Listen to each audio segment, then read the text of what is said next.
Welcome into this Thursday edition of the Oxford Exxon Podcast. Chase Parham, Neal, McCready, Clark Ford studio here this morning. Back in studio. I am back from Hoover. Neal is in the chair he is typically in for, frankly, probably a lot of hours over the course of the day. We will talk a little bit of SEC stuff today. Frankly, there's not much going on. We'll talk some football. A little bit of baseball as Alabama tries to steal a bid from the Rebels or somebody else around the country. Maybe they both get in. Maybe they neither get in. I don't know. We'll find out on Monday. But nonetheless, Alabama beats Arkansas yesterday in what has become still a very, very rainy SEC tournament. I don't expect many games today or any at all. They've already delayed the first game this morning. It feels very single elimination coming at some point in Hoover there. So that and more coming up on the podcast. Podcast brought to you every single day by the Oxford Exxon, Highway 6 West in Oxford. May is still barbecue month with Blue Sky. That includes your full slab of ribs, $16.99. You can make that a family meal for $19.99. They throw some sides there with your family plan. You can get you can get the half chicken, get the drumstick, a lot of different options with the barbecue month here at Blue Sky in Oxford, up and down I-55 throughout North Mississippi. You know, lunch specials are $5.69. And when you download the Exxon mobile app, you get 1,000 bonus points, and that equals $10 at the pump. So all that and more. And then again, competing from the Clark Ford studio. By the way, the rain's getting out of Hoover by about really? 2 o'clock. I think they'll be able to get 3 games in. 3? Really? Play Okay. one at 2, one at 6, one at 10. Okay. Well, Be my guess. that's a godsend for them then, because the rest of the week's pretty good. So they're okay then, maybe. They're 4 games behind right now. Yeah, the rest of the week's fine. And you have 4 slots to make up with Friday and Saturday, because you only play 2 games on Friday and 2 games on Saturday. So there's room potentially. Clark Ford is in Amory, Mississippi, 662-257-1900. Call that number. Ask for Corey Clark. Tell Corey what Ford product you're looking for. He'll send you a quote within 15 minutes in business hours, right to the bottom line. No hassle, no haggle.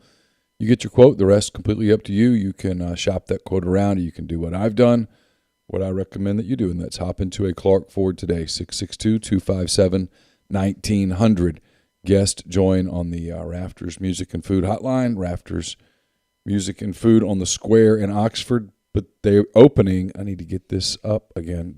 That's what she said. Sorry. That's fine. Hey, it feels 15 seconds today. That's important. They're having the Rafters on the Water kickoff. I'm looking for the actual verbiage that they sent me because I want to get it right. Okay. Go ahead and talk for something when I find it. All right. Here we go. I got it. Yeah, okay. I got it. It's the Rafters Memorial Day Summer Kickoff. Saturday and Sunday at Sardis Lake Marina. Fun begins at 11 a.m., goes until 10 p.m. each day. The event includes food trucks from Rafters, hot box hibachi, Uno Mas, beverage tents with ice-cold bud and frozen margaritas, some other stuff that they're working on as well.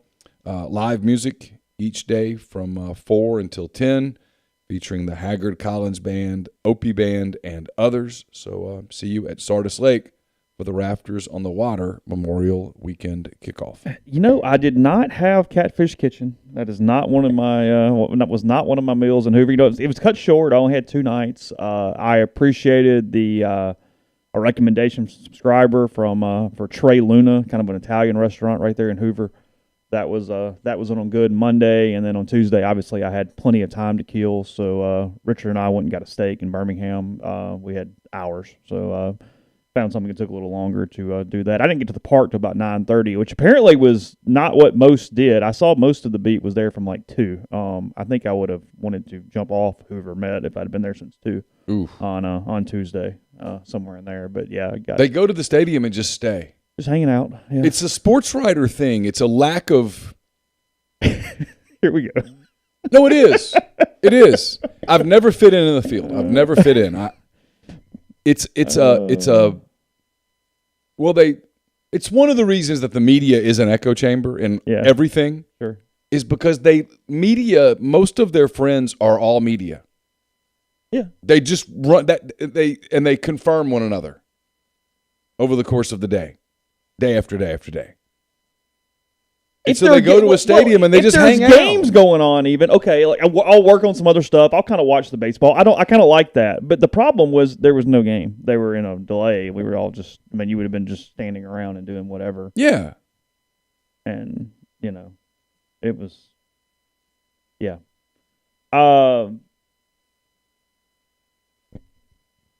So I did not do that. I stayed in my hotel room and basically wrote most of the day Tuesday, working on some stuff. That was kind of the plan. I told Neal I may have had the most embarrassing moment of my life. However, on Tuesday, I was eating lunch, and what I did, my hotel was pretty close to Jason's Deli, and I said I can just go get a salad or something. I can make this easy. And so I ordered in. I go in. I get the takeout. And as I'm leaving, I was very tired. I did not sleep very well the night before. I'm gonna blame it somewhat on this. I don't really know why, but we're gonna go with this. I always slept a couple hours. My first night in a hotel is bad, and then I'm good the rest of the time. But I almost feel like I have an acclimation night where I don't sleep very well. And as I'm leaving Jason's Deli, I go to turn, and I think it is the door to exit, and I accelerate as I try to push the door open, and it's a window. And it is a pretty thick window, and I hit it like a bird flying directly into a kitchen window when the bird kills itself and falls down off the wall. It makes a loud pop. Everybody in the restaurant, I'm pretty sure, turned to look. My cap flies off. I almost fall down. My nose starts bleeding. My unsweet tea in my hand, the plastic cup basically disintegrates in my hand. Tea goes everywhere. 2 or 3 people get up to kind of check on me. I'm like, yeah, I'm fine or whatever. But at that point, the tea is not important. The food is not important. The most important thing is getting the hell out of there as soon as possible and praying to God that no one knew who I was in that restaurant. That was the goal right there. But it was catching you off guard. It was one of the weirder things that happened because it happens and you're like, hold on, did I really just do that? Am I that much of an idiot? Am I that clumsy?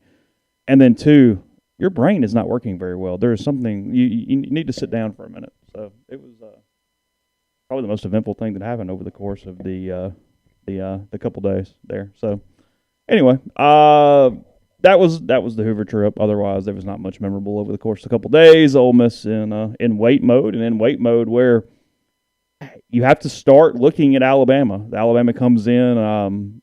Kentucky won yesterday too. They still got a lot of work to do, but the Wildcats are not eliminated as they beat Auburn yesterday to put the Tigers out of the tournament. Kentucky moves on. That RPI, though, is still like 50, 49, 51. That's not good enough. That's got a lot of work to do. But Alabama, I was looking at their metrics yesterday. They are now at 41 in the RPI. Ole Miss is 40. Head-to-head doesn't necessarily matter, but Alabama obviously swept Ole Miss here in Oxford over the course of 3 games. Bama has 14 wins in the league now. They were 12-17 or whatever it was coming in. They're at 14-17. That's right now where Ole Miss is as well. I guess 15 if you count the Governor's Cup win. So 15-17. And Bama gets 2 more opportunities, or at least 1 more opportunity to play. They're still alive in this thing. They knock off Arkansas 4-3. Here's some irony. Arkansas's poor RPI is probably one of the better things happening for Ole Miss right now, because if Arkansas was a typical 18-12 team with like a 5 RPI or something, that would have been a much bigger win for Alabama, and it would have been a much bigger jump yesterday, because RPIs fluctuate almost kind of stupidly in conference tournaments. They don't do a ton during the regular season that you notice, and then all of a sudden every day on the conference tournaments they get kind of bumped up 5 or 10 spots, because that's the other part of, look, Ole Miss was going to be in anyway if they won that game. They had a win and in. But the catalyst to being win and in is as you keep playing, your RPI doesn't stagnate. And I get that what your opponents do is actually more important than what you do, but just playing sort of levels it out. Ole Miss could wake up on Sunday if everything didn't go correctly and have like a 43 RPI, and that thing falls 7-8 spots since you played, and I think you're just out at that point. I kind of had a couple conversations on Twitter about it yesterday with people, and their argument, and it's a valid argument because we talked about yesterday, this isn't in a vacuum. This is a situation where teams have to get in outside of you. There are a certain number of at-large spots, and those are going to be filled. And the bubble is soft, as in there's not a ton of teams to come take it, and I understand that argument, but I feel like for Ole Miss, the problem, and it's why, look, it's a coin flip. If Ole Miss gets in, I'm not surprised. It's not unexpected, but I lean toward out if I had a gun to my head and I had to choose one way or the other, and it's because certain conferences have certain metrics that are sort of required to get in. Now, should they not? I don't know. That's up to you. But yeah, Alabama's 3-1 against Arkansas now. The SEC does, and it's an RPI usually in the 30s, and it's, it worst 2 games under, depending on your league record, and it's all these different things to where if you fall outside that metric, especially in a league that gets so many bids, it's a little easier for the league to go to the Old Dominion that has the RPI at 51 and go, yeah, but they're in Conference USA. They played really well. We're not going to hold them to the same RPI standard that we're holding to Ole Miss to. So Ole Miss is in trouble, in my opinion. I think they might get in. It's very possible, but Alabama winning yesterday, I was talking to a couple people, and they said, hey, that's the one to watch. They need Bama out of here right now because Bama's going to get another game and all these different things. It's a situation to where Alabama gets potentially 2 more games. Yeah, potentially. They could keep winning. Yeah. So it's because I think one more and Alabama is in. I think Alabama wins 3 in Hoover. They are in the field. What about Kentucky? They got to work. I think Kentucky has to get to maybe even Sunday to get in. That 51 RPI is just an eyesore. Yeah. I just can't. I can't get there with them. I think they had a good win yesterday. They got a hell of an. But see, it's what's so funny about it. Alabama benefited more from beating Arkansas at 33 in the RPI than Kentucky did at beating a number 5. Why? Well, look, they technically didn't. Their rating went up higher, but it's rankings, so there's a bigger gap between some spots than others. So you know what I mean? Your ranking number can improve, like whatever that decimal point is. It can improve more, but you're not passing anybody. You could have 10 teams lumped together. It's like votes. A team in an AP top 25 might only move up 2 spots, but they moved up 300 votes. But then on another week, they move up 100 votes and they move up 7 spots. I mean, it's I like that whatever. Kentucky team for some reason. I've watched them a bunch this year, and I watched them yesterday, and they're just kind of fun. I like them. In a league where, frankly, I mean, I don't want to defend anybody. In a league where most of the baseball was really boring this year, they were actually kind of a fun team. A lot of boring teams in the SEC. You sort of like Missouri in that way. They just showed up every day and they kind of did whatever. I admire their scrappiness. They're not very good. Kentucky's better than that. I know. I know. I can't do it much more. I'm about out. Well, you don't have to. We have one more. Yeah, we technically will not have any. Well, we could have one more before we. Yeah. So then it changes. It changes tune. So. Just yesterday, the games were sort of an example of what I mean, though. Like Auburn's good, but Auburn's not that good. The DeShera kid's a stud. Kentucky threw him with 2 outs and first base open. They missed the signal. They missed a signal. Yeah. Threw him an outside fastball that he pummeled. Well, this is the problem with college baseball, and it's one of the reasons that the games go so effing slow. The manager has to send in a sign to the catcher, who has to figure it out on his card and then send it to the pitcher. Well, the catcher got the wrong sign from the coach, called for a pitch. The pitcher's just like, okay, that's what you want. Great. Because no one's thinking for themselves. Throws an inside fastball, and he crushed it. They were meaning to throw away. Mm-hmm. But he thought that's what it said and went, because he's not thinking. They're brain dead. Okay. But that's what happened. But Auburn's not particularly good. They're fine. And DeShera's really good. And Butch manages a really good game. And he has a good team, blah, blah, blah. And Kentucky's just this, that's what they do. Kind of built to hit home runs, hit a couple of bombs, won the game, kind of emotional, blah, blah, blah. And then you look at Arkansas and Alabama. Alabama's not particularly good. Arkansas kicks the ball. Arkansas's calling card all year was defense, and their defense has failed them in the last 3 weeks. Their defense was horrible yesterday. It's what cost them the game. But they can't hit. And so the game's just this, like, there was a 2-2 count in the 6th inning, and it worked for Bohannon. Isn't that his name? Yeah. He goes and makes a pitching change with a 2-2 count. And I'm like, no one does this in real baseball. No one. But he does it. Schlossnagle does a lot of that too. Yeah, he changed it on a full count the other day. Yeah. With like the bases loaded. And it's like, hold on a minute. And I almost think that should be illegal. Like, what are we doing? You don't like mid-count changes? No. It's just too cutesy. Just play the damn game. But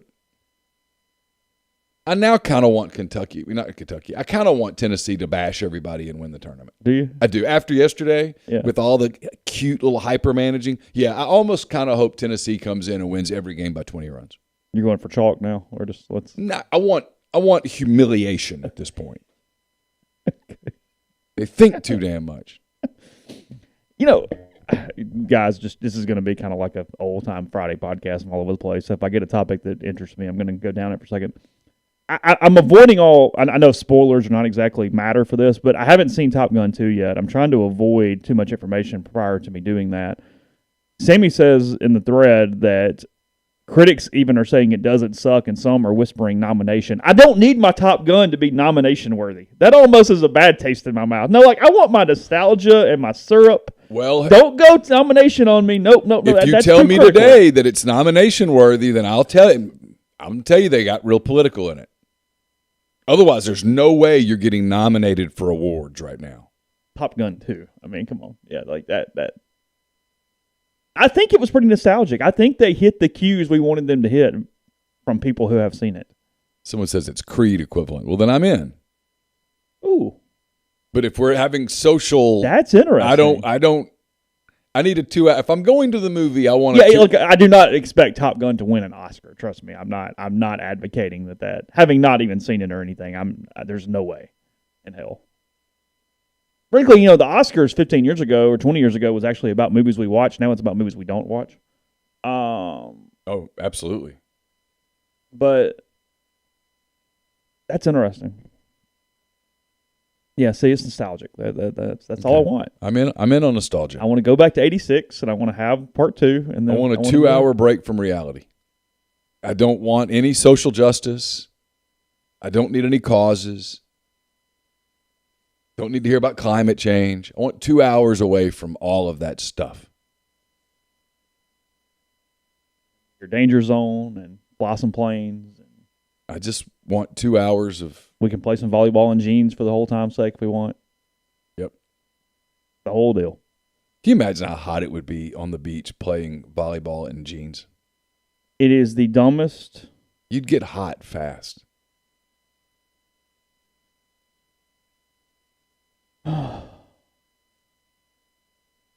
pretty sure, because I've deep dove on this movie more than I want to admit. I'm pretty sure also to get the scene right, they were legitimately baking in the sun for that long, sand everywhere in the jeans, and the director rubbed baby oil all over them. So can you imagine how hot and burning you are with baby so that oil? Their skin would be shimmering in the... Yeah. Yeah. I'm pretty sure they rubbed baby oil all over them. I think I heard that somewhere. Wouldn't take much baby oil for Tom Cruise. He's only about 5'2". Hey, be careful. Watch it. How tall is he really? Is he like 5'7"? I think so. Right? He's short. Yeah. Stallone is really short too. Yeah. Little dude. Yeah.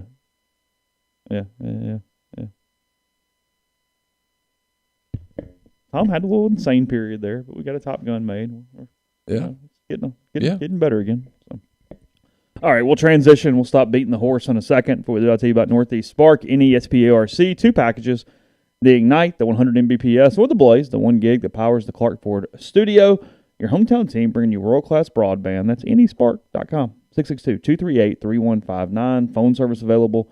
Parental controls, network security, a wireless mesh extender, and much more. So to get the best internet in Lafayette County, again, give them a call. That's 662-238-3159. It's camp season at Southern Traditions Farm starting next week. So get in touch with them at Southern Traditions Farm on Facebook or Instagram. 68-acre, 32-stall upscale equestrian training and boarding facility in Canton, Mississippi.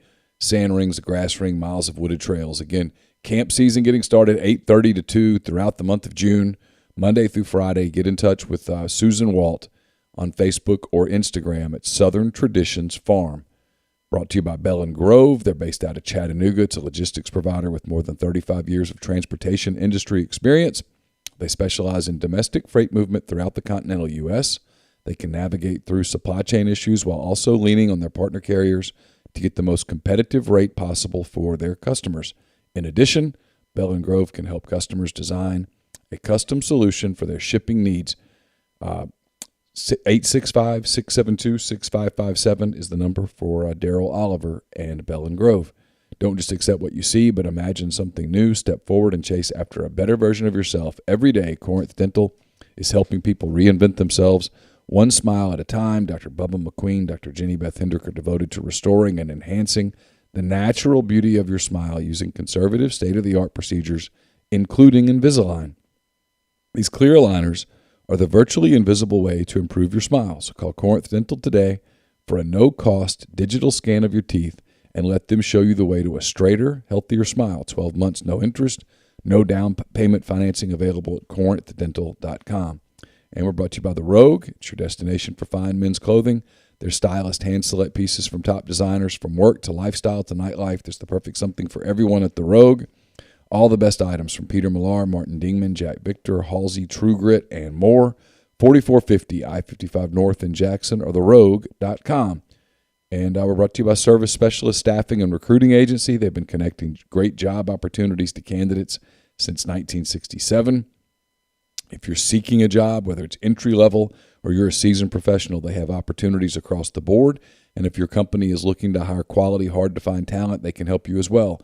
Keep in mind that payment of service is solely contingent on if you decide to hire a candidate that they send. It's always free for the candidate, so you have nothing to lose.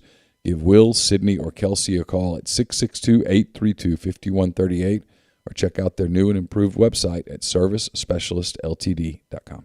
Podcast also brought to you by G&M Pharmacy, 662-236-2222. They deliver locally in the Oxford area, and they offer MedSync. Bigger prescriptions the same day each month and take care of you. One trip to the pharmacy, one delivery. You have what you need when you need it with G&M. Also, they can help you transfer your medications from a big box pharmacy. If you're using one of those, just give them a call. They handle the rest. 5 minutes, you're switched over. You get what you need, including that free delivery. So, again, that is Tyson Drugs on the Square in Holly Springs or G&M on South Lamar, 662-236-2222. Tom Cruise is 59? He is. Son of a... Is that making you feel something? I don't know. I mean, I don't feel old. Turned 60 in July. Yeah, I still think of myself. I mean, I still think He's 5'7", by the way. 5'7". I still think like a young person. Yeah. I know I'm not, but I still think like one. I don't think of myself as old. I guess as you said that, what made me think is like, well, staying relevant, frankly. I mean, sports stuff, just in general. I mean, for what we do, that's necessary. I mean, even at my age, I'm not thinking the same way that I did at 20, but you still have to have knowledge in a lot of the same ways for your customers, your clientele and stuff. It's what I don't know exactly how he's transitioned, especially now a little bit, and I don't listen to him as much as I used to. It used to be a daily listen. It's what's always impressed me about Bill Simmons. It's his ability to age but still keep so much knowledge, pop culture, sports, just day in, day out, that I think it would tire me to the level that he does, but it's he does more of that than maybe most people as they've at least gotten a little older, I would say. I mean, a lot of it's your diet and rest and your overall health. I mean, the healthier you are, the younger you feel. Your mobility. Yeah. It's not. Yeah, it's pretty simple. Ultimately, that's about the most important thing. Cruz, that's a good point. Considering his age, who's aging more gracefully, Tom Brady or Tom Cruise? Tom Brady. But he's 15 years younger. You'd never know it. Look at Tom Brady today and Tom Brady when he was 22. He looks younger now. Do you think Brady at 59 is going to look 45?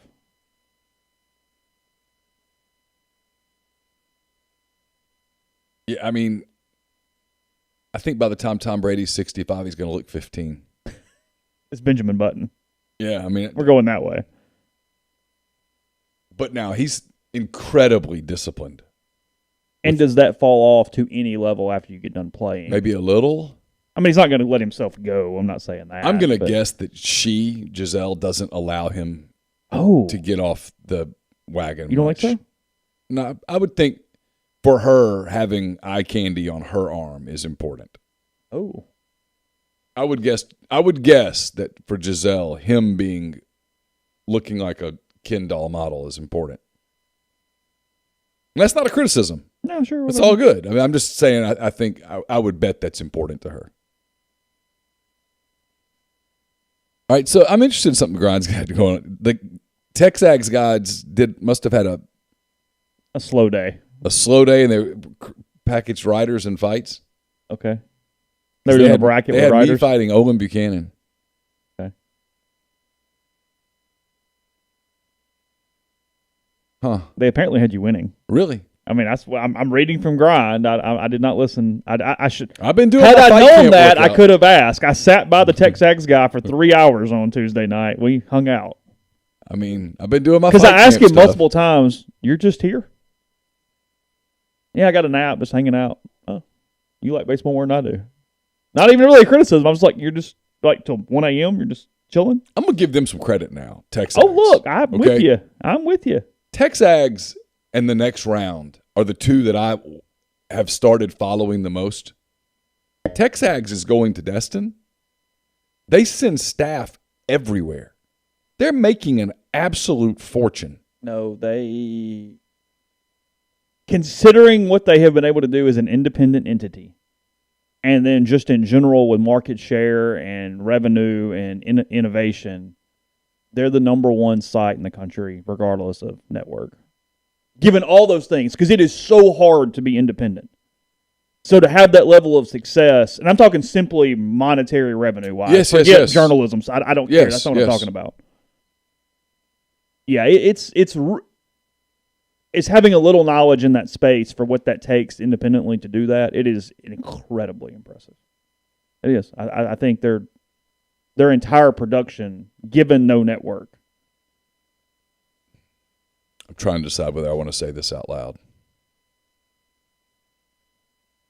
Given the way recruiting has changed, because, 14 years ago when I started this, I think people looked at this and said, this is when I moved to Rivals, I should say. I didn't start this site. It was already started. Sure. The emphasis was on recruiting. And now when people do that to you and they go, well, you guys are just a recruiting site, it's an attempt to insult you. Because the truth is we're really not. Recruiting coverage has changed to the point that you can't run a site that is built around recruiting and make it, in my opinion. 14 years ago, newspapers were viable. 14 years later, newspapers are not viable. 14 years ago, when we got here, Memphis covered Ole Miss as a beat. Yeah. They don't anymore. Oh, sure. They don't cover it at all. No. Yeah, Cassiola was here. Yeah. The Eagle was more viable 14 years ago. God, they'll get pissed off every time I say a word about them. They lose their minds. Well, they had an Ole Miss beat writer. Now they have one sports writer. Yeah, the Eagle was more viable 14 years ago than it is today. Sure. You still have Tupelo. You still have Jackson. There's basically one radio show in the entire state that's relevant. Yeah. That produces. Yeah. Richard and those guys. Yeah. So, yeah, if all we did was cover recruiting, we'd go out of business. And now that recruiting has changed, I'm getting to something here, I promise. Yeah, no, you're good. Now that recruiting has changed to the point that it's really more about the portal, certainly the program that we cover is building around portal heavily. They're going to bring in some high school kids next week on official visits. They're going to have camps. They're going to have the Friday Night Light thing, all that stuff. But they're going to do most of their recruiting work in the portal. We'll get into the stuff Lane Kiffin said again yesterday. I read it again yesterday, and I don't know that I've ever agreed with Lane Kiffin more than I agreed with him yesterday. Okay. Somewhere around 98 to 99% of the words that he said, I was like, yep. Okay. Yep. But anyway, I just kind of wonder, like,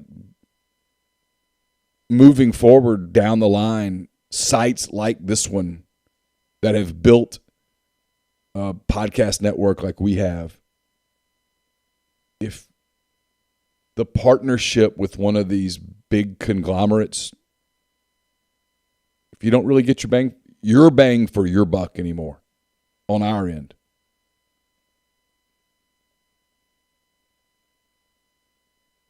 Because, I mean, once you are started up otherwise, that the technology aspect is the key here because it's so freaking expensive to get over that hump to where it is at, network-like strength, I guess would be the way to put it, where it looks the way it needs to look and operate the way it needs to operate. It's the upfront that makes it prohibitive for a lot of people. I know. So it gives you entryway, I guess is the point. I know of a couple of sites. I will not say names, obviously, but I know of a couple of sites that are talking about striking out independently, and in large part because they want to cash in on some of the NIL opportunity. Now, to me, that sounds like a headache because you'd have to hire accountants, you'd have to hire lawyers. You need a sports agent license. Yeah, I don't know that I want to move into that space. Yeah. In fact, I know I don't. They say some of the things people have said to get involved with that, you go, whoa. Yeah, well, it's. I'm not looking to add more work to my day, and that would be a full-time job. Sure. But I do kind of wonder, like, it's one of the polls I'm going to put up one of these days. I mean, someone wrote a story about a 2026 quarterback. The kid's in the 8th grade. He just finished the 8th grade. I'm sure he had a great middle school graduation ceremony, and I hope it went well. He's going to start his first day of high school sometime in August, and we're writing stories about, quote, offers. The offers aren't real. And in today's world with the transfer portal, they've never been less real. It's not an offer. It's a placeholder. Hey, remember us. That's all it is. I don't care if he visits or not. The conversations that you have on those visits, the odds of those conversations being relevant 4 years later are really slim. Sure. I don't know. It's kind of going around and around. Yeah, that's fine. It's what is in my head a little bit.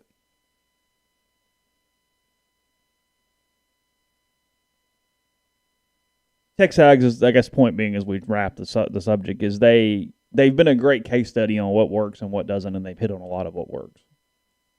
There's certain things they had to have.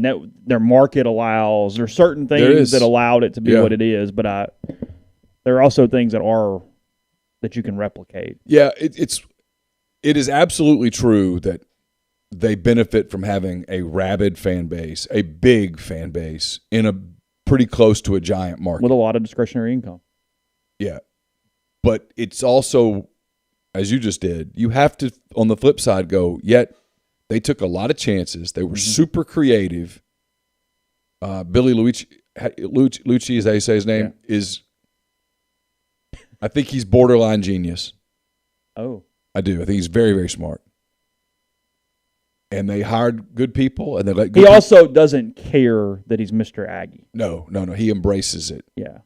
And I don't mean that as a criticism. Right. I'm just saying a lot of people, especially coming from a media journalism world, would go, hey, I can't just go wave the flag. Yeah. And he waves the flag. He does. Well, he defends them. And frankly, it costs him credibility, but it also endears him to his customers.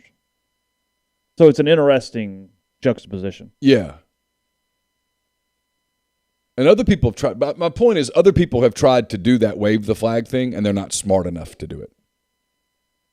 Like, he's sort of like a Texas. I mean, like, I see what the next round's doing. I see what Barstool's doing, which is kind of amazing to watch that growth. It's having a brand, by God, and owning your brand, and that's hard to do.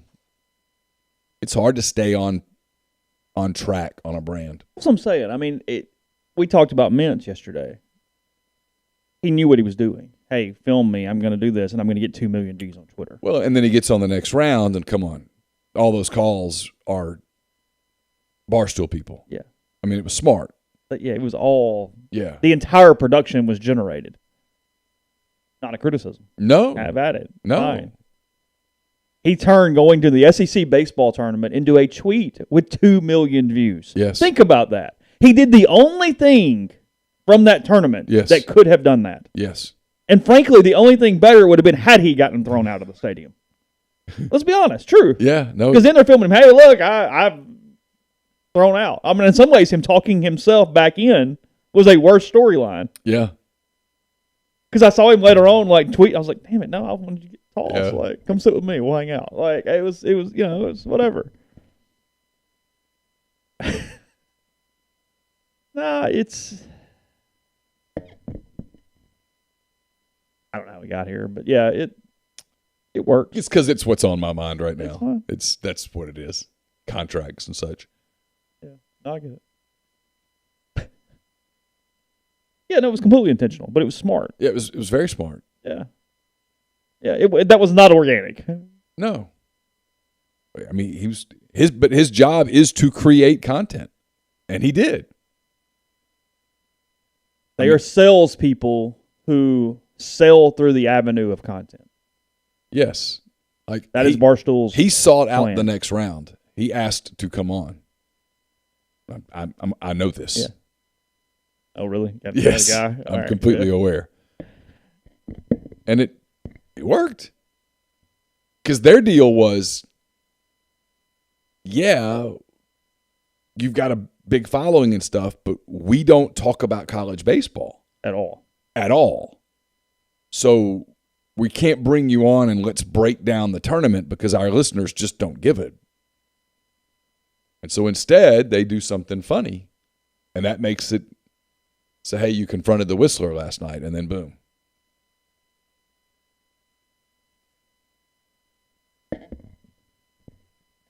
It's genius. I mean, the only negative that could have potentially happened was somebody gets violent. Like, literally was the only potential negative to that. Oh, that would even be better. If the Whistler tried to fight you, then that's a win. That's a win. Yeah, I mean, please hit me. Yes, on the list of things, yes. So he's going to hit me? Yeah, if he or his wife will hit me, that would be fantastic. Oh, the wife coming at you would have been even better.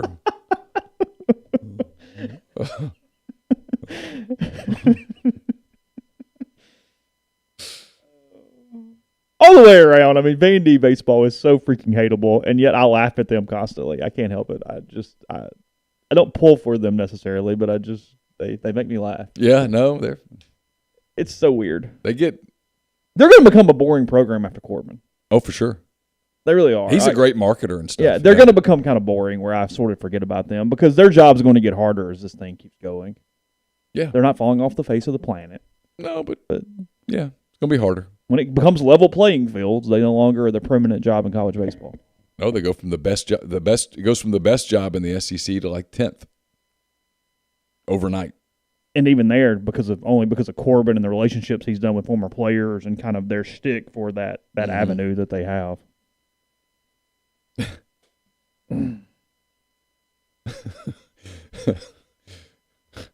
This stuff that gets deleted is the funniest stuff. Yeah. Anyway, I can't undelete it, but yes, it is.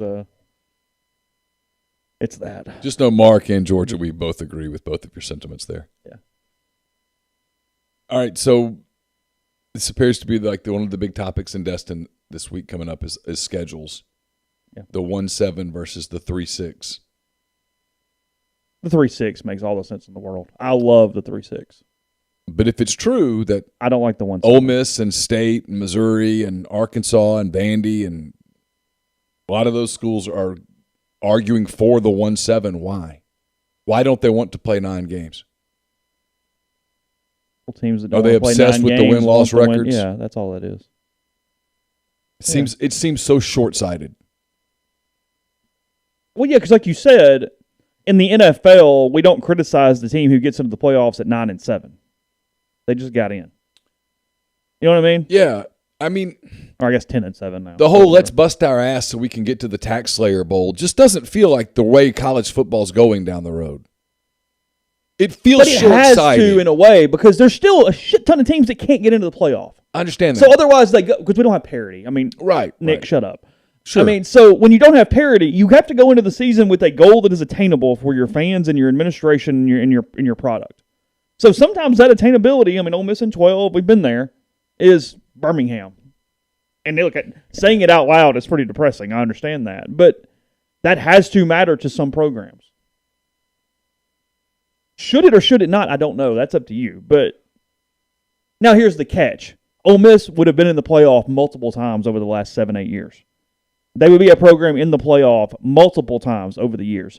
So if Ole Miss can be a program like that, State would have been in at one point over the course of whatever time is here.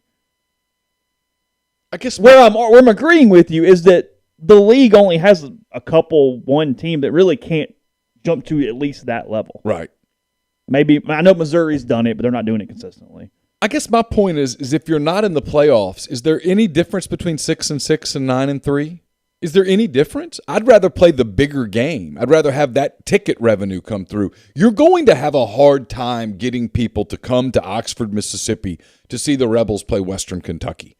People are going to stop doing that. The consumer is too smart for that. Of course the coach wants it. 7. You think Ole Miss's coach does? I didn't say that. I said coaches in general. Ones that are worried about job security at all want 1-7. It's fine, but I go back to my point. There's no difference in what's coming in college football. There's no difference between going 6-6 and going to the Birmingham Whack Weed Eater Bowl or going 9-3 and going to the Tax Slayer Bowl that they play at 7:45 a.m. But that's the way it's been throughout history. There was no difference in 6-6 and 9-3. I know.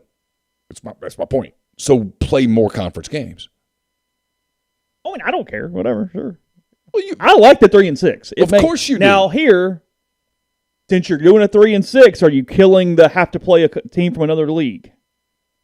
Is that the compromise? Do you go 3-6, but you don't have to go play USC? Again, you should. I'm agreeing with you. Look, at some point, everybody in college athletics better understand something. They really do. If you're sitting in those buildings over there, you need to start figuring this out, that the consumer is smarter today. The consumer has more options today. The consumer can watch games on his phone, her phone today. Yeah. The consumer, and if prices are going to go up, it costs more to go, it's harder to do it. You want people to come to games, man, you better make that season ticket package attractive. You better schedule more games. No one wants to see you play Central Arkansas. They're not interested. Brian does make a good point. There's a lot of schools that don't want an uneven home-away conference schedule. Again, I'm not obsessed with the competitive part of this the way other people are. I'm talking about from a fan experience. You're building these stadiums. You better fill them up. How do you do that? I had a thought on that. I want to come back to that because that's – you answered something in your mailbag that you were right, but I thought at the same time is – what does it mean? So we'll do that in a second. Right. Hold the thought. Johnston Hill Creamery, johnstonhillcreamery.com. Small batch artisanal cheese and fermentations, charcuterie, bakery, catering, grazing tables, and more. 662-419-9201. Our cheese at johnstonhillcreamery.com. And as I told you yesterday, you can sign up for their next cheese class. That's coming up June 9th at 6 to 7:30. During this hands-on class, you'll learn tips and tricks to plan, prep, and style their beautiful charcuterie and cheese boards. Refreshments and snacks are included, and your finished board will be boxed up for you to take home and enjoy later. Class is limited to 12 people, so get on with it as fast as possible. Again, that is 662-419-9201 or cheese at johnstonhillcreamery.com. I had a mailbag up. Chase just referenced it yesterday. It's brought to you by Whitney McNutt of Tommy Morgan Incorporated Realtors, serving you for all your real estate needs in Oxford and Tupelo. She sells condos, land, commercial, and residential family homes. You can reach her at 662-567-2573 or 662-842-3844. Brought to you by Grenada Nissan. If you're in the market for a Nissan vehicle, Grenada Nissan's the place to go. They've got the complete selection of new and previously owned Nissan vehicles. Great lease deals as well. It's GrenadaNissanUSA.com. Brought to you by Opa, Oxford's newest restaurant on the square. Gyros, wraps, kebabs, redfish, lamb chops, and more. Handcrafted cocktails, frozen libations, an amazing candlelit patio. All of that at 306 South Lamar, just south of the Square Courthouse. And we're brought to you by John Edwards, Regency Travel Incorporated in Memphis. Get in touch with John. Give him some parameters. Give him a budget. He's going to give you travel options, details that you're not going to be able to find on your own to help you make your unique trip one that is creates a lifetime of unique memories. 901-494-3387 or jedwards@regencytravel.net. I think we're taping a Mind on My Money later today. That's brought to you by Pinnacle. Pinnacle represents clients in more than 20 states. They have advisors in multiple states. They provide detailed, specialized investment management, financial planning, retirement planning for individuals and businesses, and much, much more. It's mypinnwealth.com, MYPINN wealth.com. College Corner is your one-stop Rebel Shop. 2 locations in the Jackson area. In Ridgeland, it's next to Fleet Feet. In Flowood, it's next to Half Shell. You can also visit the College Corner at collegecornerstore.com. Plus, you can find them on Facebook and Instagram. Whether you're tailgating in Oxford or home gating with friends and family, the College Corner has you covered for game day with the largest selection of Rebel gear in central Mississippi. Podcast is also brought to you by Prime Shrimp, primeshrimp.com. They have 5 different flavors to be shipped directly to your door. Then you just pop them in boiling water, and in less than 10 minutes, you are freezer to plate with restaurant-quality shrimp. My favorite is the seasoning blend, or their signature blend. Sorry, it's seasonings that has a lot of kind of a garlic flavor to it. It's good all-purpose shrimp flavoring there for you. Their newest flavors, the garlic herb butter and the Simply Shrimp, which is great for kids. Lets you just season it up as you would like. Use code MPW, $20 off your first order. Money back guarantee if you don't love it. Again, shipped straight to your door. That's restaurant quality shrimp with primeshrimp.com. So, dovetailing into that, a couple things. It was mentioned in the thread. Yeah, I mean, Ole Miss has USC in 25 and 26. I know you're not worried about competitiveness, and it's a great thing for fans, but at the same time, coaches that are on the hot seat are going to go, hold on, you mean to play 9 league games and SC? Tough. I don't care. Well, I know. Grind's statement in here makes my argument 1,000%. Yeah, sure. Schools want the mandatory I'm quoting Grind because I'm going to give him credit. Okay, sure. Schools want the mandatory P5 Power 5 opponent rule removed if the SEC goes to non-conference games as well. Mississippi State is big on keeping the 8 games and playing 4 non-cons they can win. No, State is obsessed with the win-loss. They really, really want the 1-7. That would be my argument for why that's not what we should do. Because we should not be following Mississippi State's lead on anything. Hey, shut up, count your money, and you're in the league. Wait, so that's what you think? Okay, we're doing the damned opposite. No, they have no vision. You're going into a new era. You're going into a new thing. I'm telling you, the consumer's smarter. Not to get political for a minute, but let's be real for a minute. Inflation's high, gas prices are high. What if that continues for 2 or 3 years? People are using the recession word. You want to get people to spend their discretionary income, which they have less of? They have less of it, and that's not political. Don't want to accuse me of being political. Yeah. But if we're going into a recession and gas is $5 a gallon and everything's going up and food prices are going up, then it costs more to go to a game. Is that fair? Sure. 100%. Okay. Yep. Because I don't want to offend anybody with Neal. All you do is get political. Yeah. If that's the case, are you more incentivized to go see the Rebels play Central Arkansas or USC? You tell me, because I think I know the answer. No, big games are the only way to frankly fill up the stadium right now. Frankly, even average games, I have a hard time filling up the stadium. If you're sitting at home and she says, "Why are we going to this game?" Ole Miss is going to win by 47 points. It's 94 degrees, and I don't know if you've noticed, but our grocery bill's up. The only niche argument is Ginger in the thread says those other games are great games to take kids to, and it's because they're not full. Right. Which, again, we're agreed. Both sides of it are. And while I get that, yeah, the goal is to fill it. Well, look, you had this question in the thing. ESPN continue losing. I'm reading here from Cap Hill on the board. ESPN continue losing cable subscribers with another 8 million lost in 2021. How does ESPN Disney make more pie in future TV rights when considering the continued loss to customers? It seems like the impact would be felt somewhere, and you say that basically they're being kept afloat by these games because live programming is the only thing saving sports news channels right now, which is true. It's 100% true. It's where they make the money because they can charge exorbitant rates for advertising for live sporting events that people watch. It's why they paid $1 billion for Monday Night Football each week or whatever that number was that was so stupid because people watch Monday Night Football and then they charge Dove and Right Guard and all those people tons of money.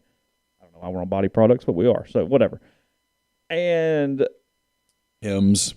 Whatever, yeah, feel free. Yeah, whatever you like. So point being, though, is it's where it's so fascinating because you hit it yesterday. If you make this great day of programming, and ESPN's got game after game after game after game, and it's just fantastic, and you have a lot of college fans that just like the team they like, but the majority of college fans like college football. Mm-hmm. They want to see Ohio State, Michigan, and Oregon, Washington, and they want to. Hey, I've got my day planned out. It's why ESPN Game Day still works. 2 hours, 2 hours a Saturday every single Saturday. 2 hours of soccer, and it's perfectly fine for that segment of the population. Because it's usually not about your school, and it's rarely at your school. No. It's the conversation. Yes. Social media. We're all in this together. We're having our Saturday. Yes. Point being, it's where it's interesting from a school standpoint because the school needs to fill its stadium and make it about my game today. This is what we need. I need to fill up my stadium. And that is the primary concern all the way around. I get it. I understand. That's what it is. Now it's become less important with the TV money coming, but you still can't get there and say it. So the school, though, it's almost a balancing act where you can't have both because they also need TV revenues to run up as high as possible. But TV revenues to run up as high as possible is impacting your game day atmosphere. So they kind of need both sides that don't mesh well together at all, I guess is my point. The only way they mesh well is to be, as you said, playing an ultimately competitive, huge game and be really damn good. Be near elite. Otherwise, you almost are just sacrificing your stadium crowd for the TV and going, hey, the only way we're going to make budget is for the TV number to go up as high as it is. And we're better off not having people in the damn stadium from what actually is leveling it out both ways. I need to sell season tickets, and I do that with excitement and winning and all those different things. And then, frankly, past that, I just need the TV rights to be as high as humanly possible here. I mean, I feel like they're jerking on both sides, and you can't have them both be elevated all the way. Yeah, you can have both. If you're winning. If you're winning, you can have both. But 15 teams in the country can have both? 20? Maybe. That's it. And even then, I mean, Ole Miss isn't putting all the asses in seats for Ole Miss, Missouri. No. But you're putting no asses in the seats for Ole Miss, Troy. Well, sure. Yeah. Also. I'm going to criticize. Sorry. Okay. Ole Miss's September schedule is an insult to the fans. It is. Troy, it's an opener, fine. Central Arkansas, come on. Tulsa. You're asking fans come 3 times in September to see nobodies that we're going to kill. It's what has caused the year that your Power 5 game is on the road. Right. Your schedule looks rough. Your schedule looks rough. And so if the argument is, well, we need to get bowl eligible, I'm back to what I'm saying. What's the difference between 6 wins and 9 wins? Bowls are bowls. With the exception of the big bowls. Bowls are bowls. I mean, quick, who played in the Gator Bowl last year? It didn't. Well, A&M was supposed to be in it, and they didn't play. Oh, so you remember. Yeah. Who played in the Music City Bowl? Tennessee and Purdue. Wow. But did you care? The end was kind of exciting. Remember Tennessee got screwed on the 1 yard line or something, and we all laughed? Yeah. Yeah.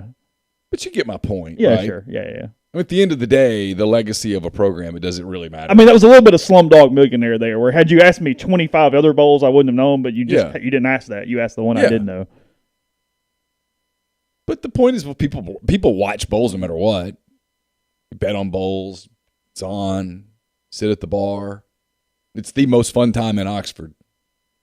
There's no better time in Oxford for Oxford natives, or residents, I should say. Oxonians. Yes. Why is it an Oxonian when there's it no? Is. Yeah. Anyway, because nobody's here, and you get to go hang out that week, and you can watch the Sun Bowl at Funky's, and you don't have to worry about being creepy because all the college kids are there, and you also don't have to worry about you can get a seat. It's fun, right? Yeah, sure.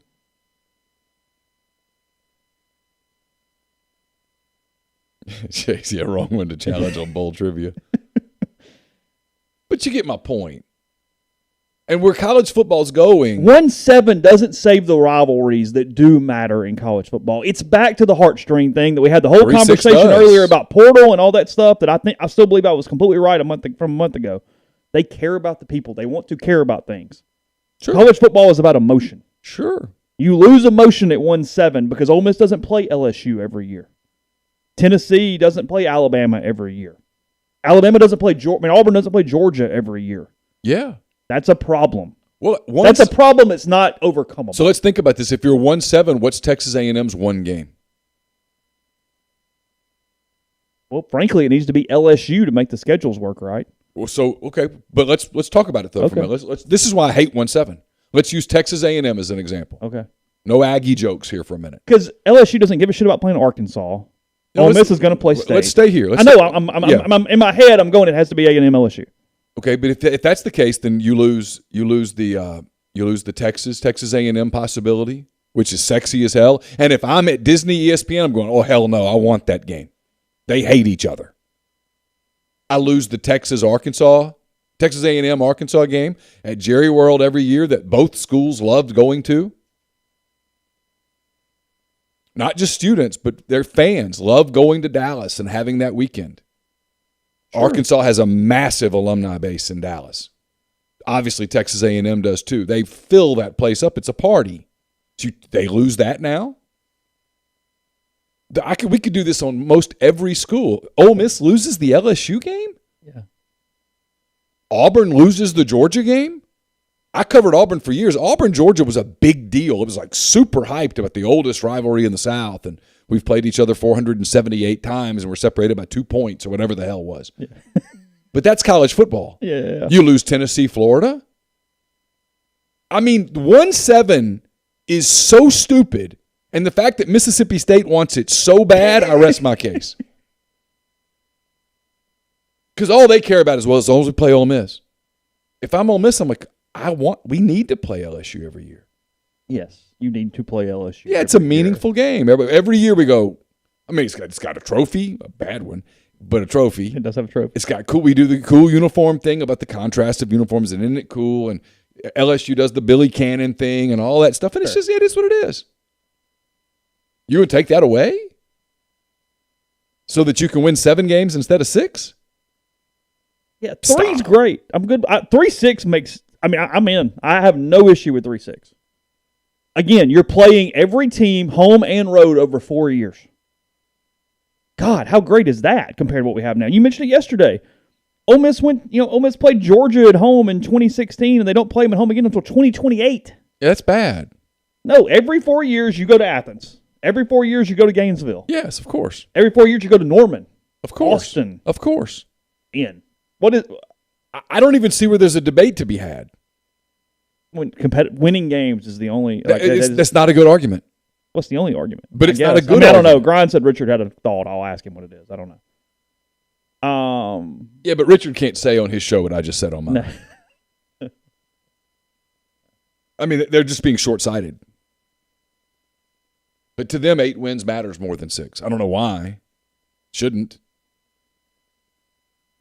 They apologized for a non-con loss. For playing the game. I am sorry for playing Oklahoma State. And Oklahoma State! Yeah. It wasn't like, ran us into the middle of Pete Carroll's Trojans. I mean, it was Oklahoma State. They're good. They're fine. I mean, what? But the point is, who would you rather see, Oklahoma State or Tulsa in Oxford? Was that Strickland or Byrne? Strickland. Okay. Who's now at Florida, where you don't say those things. Yet another. Hey, Gators, I'm really sorry. I sent us to Well, you think they're Penn State for if Florida loses to Utah, you think he's going to apologize to them for scheduling the game? You think he's going to apologize? Hey, sorry, we shouldn't have done that. We should have played FAMU. No. You need to be attractive. Your games need to matter. The TV wants to carry you. Yeah, I mean, in a 1-7, it's Ole Miss State, LSU A&M, Texas OU, yeah, Georgia, Florida, Auburn, Bama, Arkansas, Mizzou. I mean, if I'm Arkansas, I don't sign off on that. Tennessee, Vandy, and Kentucky. It'd have to be South Carolina. It'd have to be Tennessee, Kentucky, right? And South Carolina, Vandy. Oh. I mean, if I'm South Carolina, I'm furious. And now I don't have the Georgia game every year. It means something to my Florida? people. I don't have the Florida game. I mean, come on. It's no. And again, do Arkansas for a minute. It might not matter to LSU, but I can tell you Arkansas people enjoy the LSU game. Mm-hmm. Arkansas people love the Ole Miss game. Arkansas people love the Texas A&M game. It's a big game. All the kids go. You could basically go to Fayetteville and rob it the weekend of the Texas A&M game because the whole place goes to Dallas for the Jerry World thing. Yeah. You're going to take that away? Also, Mississippi State can beat up on Central Michigan? I just look at Mississippi State and go, you're lucky to be here. Shut up. How they keep getting like committee spots and stuff is the most bizarre thing. It really is. I don't get it. Good thing for Ole Miss right now.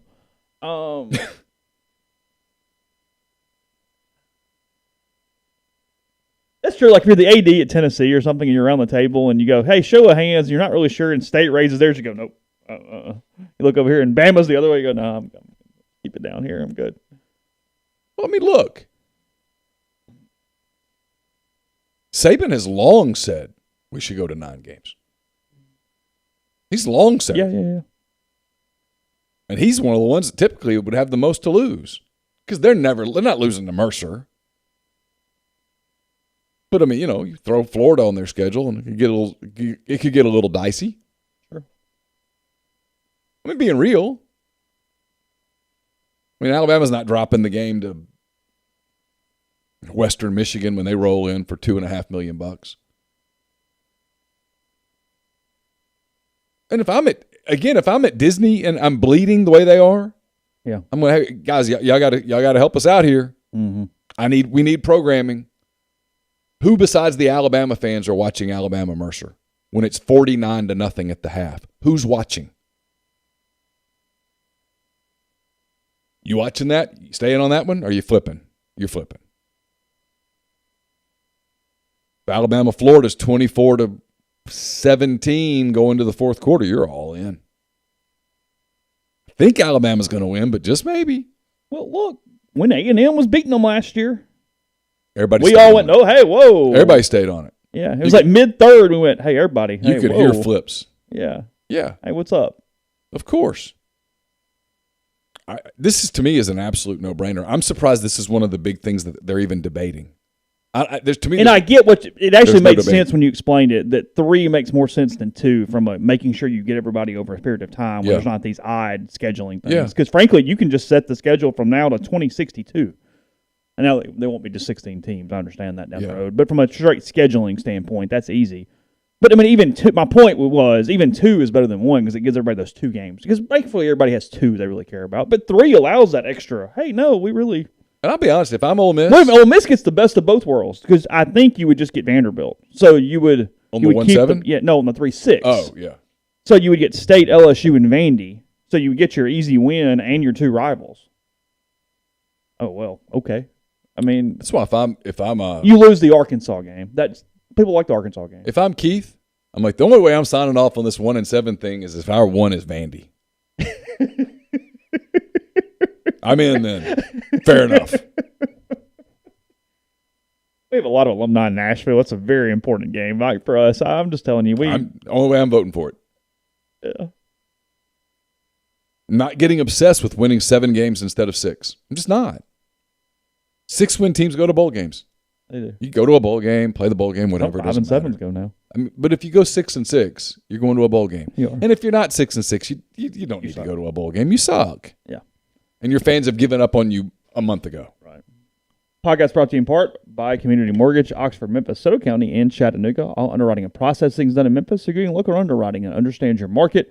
A leader in condo financing in Oxford and the float down option, which allows you to lock in the current rate. But if rates go down before you close, you get the lower rate. 662-234-2704 or JLOWE@communitymtg.com. Brought to you by Comer Heating and Air, Southern Air Conditioning and Heating. It's like bizarrely cool in Oxford today. It's like 74 is the high today. The heat's coming. I'm just telling you, the heat's coming. You want to make sure that your air conditioner's ready to handle it when it does. Get in touch with Comer Heating and Air if you live in Oxford, Tupelo, that area.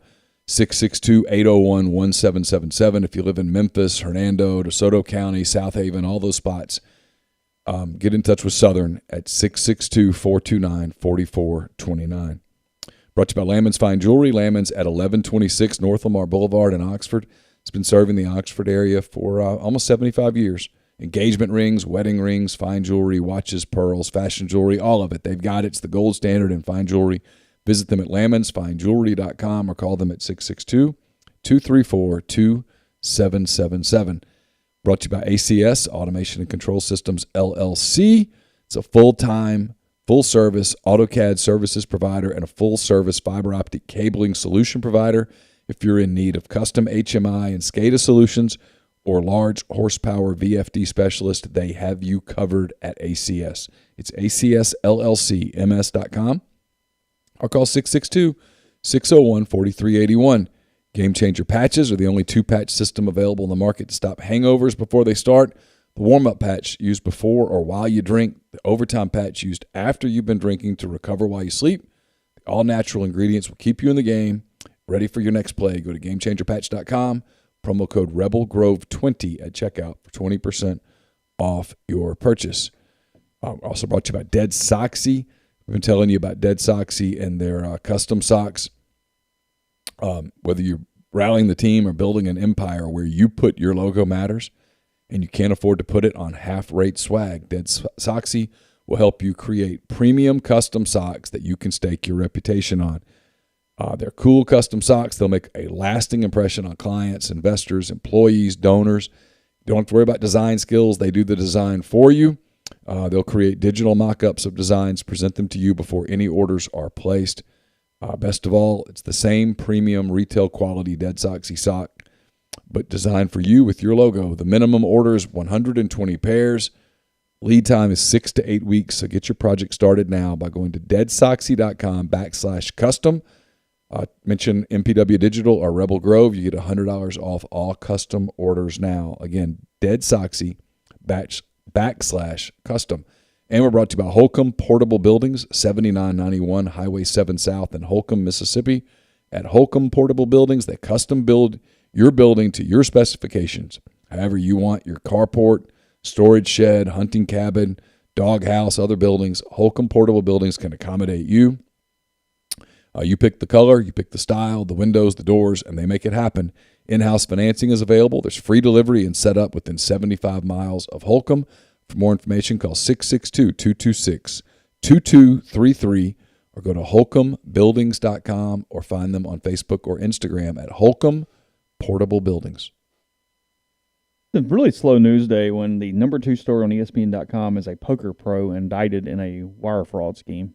Oh, wow. That's a slow day. A slow day. Okay. Let's see. So what else is on the agenda in Destin when they get down there? You had a good point. How are A&M and Oklahoma, or Texas and Oklahoma, aware next week? Because it all affects them. I'm guessing. They zoomed in? Probably can't zoom in, but I'm guessing that there's a lot of communication. Some text going through. Hey. Imagine. You think the off-record votes are 16 or 14? Oh, 14. I don't think they have a vote yet. But I mean, you know what I mean. But yeah. Is their opinion factored in? Yes. Or are they just being told what's going on? No, I think their opinion's factored in. Okay. They'll be real checked in those Big 12 meetings here in a couple of weeks. All right, whatever, dude. Building paper airplanes, flying them across the room. Pulling out a flag. Yeah. The Cincy guy raises his hand and go, okay, sure. What do I have to do to get kicked out of here? Yeah. In Bull Durham, they used a word. And if I used that word, would that get me out? Stuck in traffic. Sorry, I'll be there when I get there. It is what it is. I think I'm going to head to the bar now. Yeah, the Big 12 meetings have a chance to be actually as fun. Just with Texas, Oklahoma, I don't care. Yeah, where Oklahoma goes, we just decided not to go. You find some low-level assistant in the building. You always wanted to go to those meetings, didn't you? Here you go. Here's the key. Yeah. You have our vote. Yeah, don't say anything, but just go. Schedules. I mean, probably some TV minutia in a lot of ways. I mean, there's a lot of stuff here. Are they talking about future expansion? Realignment? Is that coming up? Privately in closed doors? Oh, sure. No, you have to at least have the conversation. Sure. Yeah. Now, do I think it's in a more public stance? No.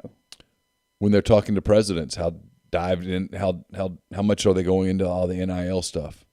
Oh, I would think hard. I mean, Lane says, Hard. and I agree with Lane, by the way, that this is the way it is. It's not changing, and that it is sustainable. I thought that was the most interesting thing that he what's said. interesting about it is this is a little educated.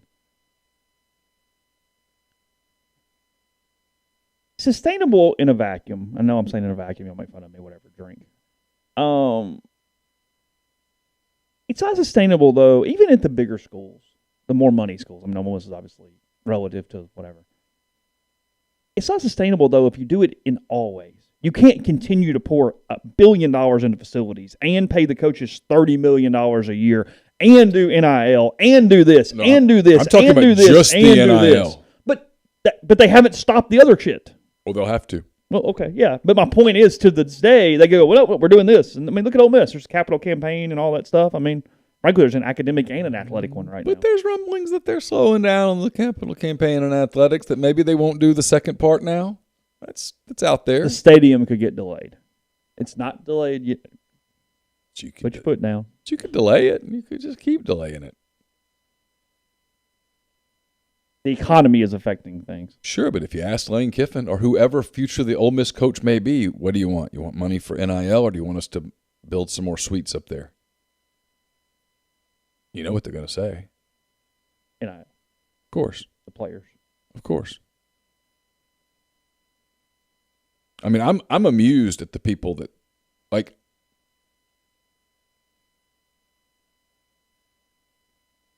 Lane Kiffin became the spokesperson for NIL yesterday. And by the way, that I was wrong yesterday. That story was written, or the interview occurred 2 days before the Kirby thing. I saw that. I didn't, in real time, I didn't catch that, so let me correct myself.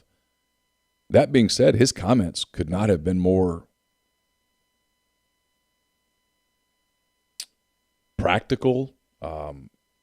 He was dead on. He was very open. I think some people were surprised at how open he was, but told the truth. Nothing he said was wrong.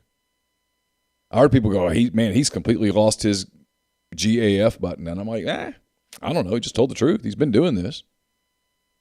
He's at an SEC school. He's been at the SEC school. He knows how the sausage is made. He's just explaining it. And he's right. There's only a handful of schools that can play, and that we're so used to coaches not being honest and level-headed that when we get it, it's like, oh, whatever. It's like, well, he's just talking. What Lane's always done media-wise. You know, it's like everybody goes, oh, he's Spurrier. No, he's not Spurrier at all. He just tells you the truth. Yeah, no, he's very even keel. Yeah, but Ross went in there and asked big picture questions and got big picture answers. Yeah, deep answers. Yeah. Had Ross started saying, well, tell me about Zach Evans, it would have been, I don't know, he's going to run the ball. We were really excited about him. What do you think about your quarterback race? Evans was the one guy the Tech Zags guy brought up. He really wanted to talk about Zach Evans the other night. Yeah, got a chance to be. He covered his recruitment. Got a chance to be a high draft pick this year. Yeah. Oh, I think that's a good point. Lane has, from a, okay, what are we actually doing? What does it look like? What is it? Whatever. Lane has become the primary voice. People want to make Lane the cartoon character, and that was not a cartoon character interview. That was not a Mike Leach, I'm going to be silly and talk about pirates and stuff. It was very real. The way they are. There's these teams do it this way. Okay, well, now this bunch has to do it this way, and then the other ones, you're screwed. What I'd love to know is like what the reaction among fellow coaches was to that interview. I'm going to guess that the majority of them were like, he's right. How about that? It's amazing how nationally, not even nationally, it's amazing how other writers at cover other programs want to make Lane Kiffin a character. And I'm like, man, that's not who he is. Why do you think? Because he had that reputation, I guess. I always kind of saw him as a kid a little bit. At the USC thing happened, and then at Alabama and the skit with the Joey Freshwater thing and all that stuff. And I don't know. I just think people want to make that who he is, and I don't think that's who he is. It's not who he's been here. I can tell you that. At all. But now he's emerging as People say Saban's whining, and I don't really agree with that. People say Jimbo's being immature, and I don't really agree with that. But Kiffin's the guy that's kind of emerged above it all, going, here's what's happening. This is what the sport is today. Saban is being disingenuous. Yes. Now, he whines when something doesn't go his way because he would not even be having this conversation if he had A&M's money. But I do agree with Lane to a point. Now, some of what he does with Saban is just, I'm never going to say a negative thing. Sure. Okay? I'm always going to prop him up because it's the smart thing to do. Yeah, it doesn't benefit. Because you're never going to play them on the field and go, hey, Nick, we got more talent over here, buddy. Yeah, up yours. Yeah, no. It's one of the reasons Jimbo's talking so big is that Jimbo has a realistic shot of looking across the field and going, we got more. You're not going to have that here. Yeah, sure. Right? But he just telling people the way it is. He's been saying this professional sports thing for a while now. Yeah, it's been his talking point. And he's exactly right. So figure out what it has to look like. Don't try to take it away. Yeah. Two different things. Yeah. All right. We will have whatever happens coming up. I don't know. We'll continue to follow this baseball thing over the next few days. Again, it's probably a washout. Actually, Neal, so the forecast got better. They're not playing right now. They probably will play in Hoover as the day goes on a little bit. And then through the weekend, the selection show is on Monday. It's at 11 or 11:30. I think it's 11, something like that, ESPN 2. Hopefully able to get something to you guys prior to that. We'll have a good idea just to see what the bubble, how it kind of shakes out. So that and more Destin next week. And we'll have some content at rebelgrove.com in the meantime as well. So I hope all of you have a wonderful day, and we'll talk to you again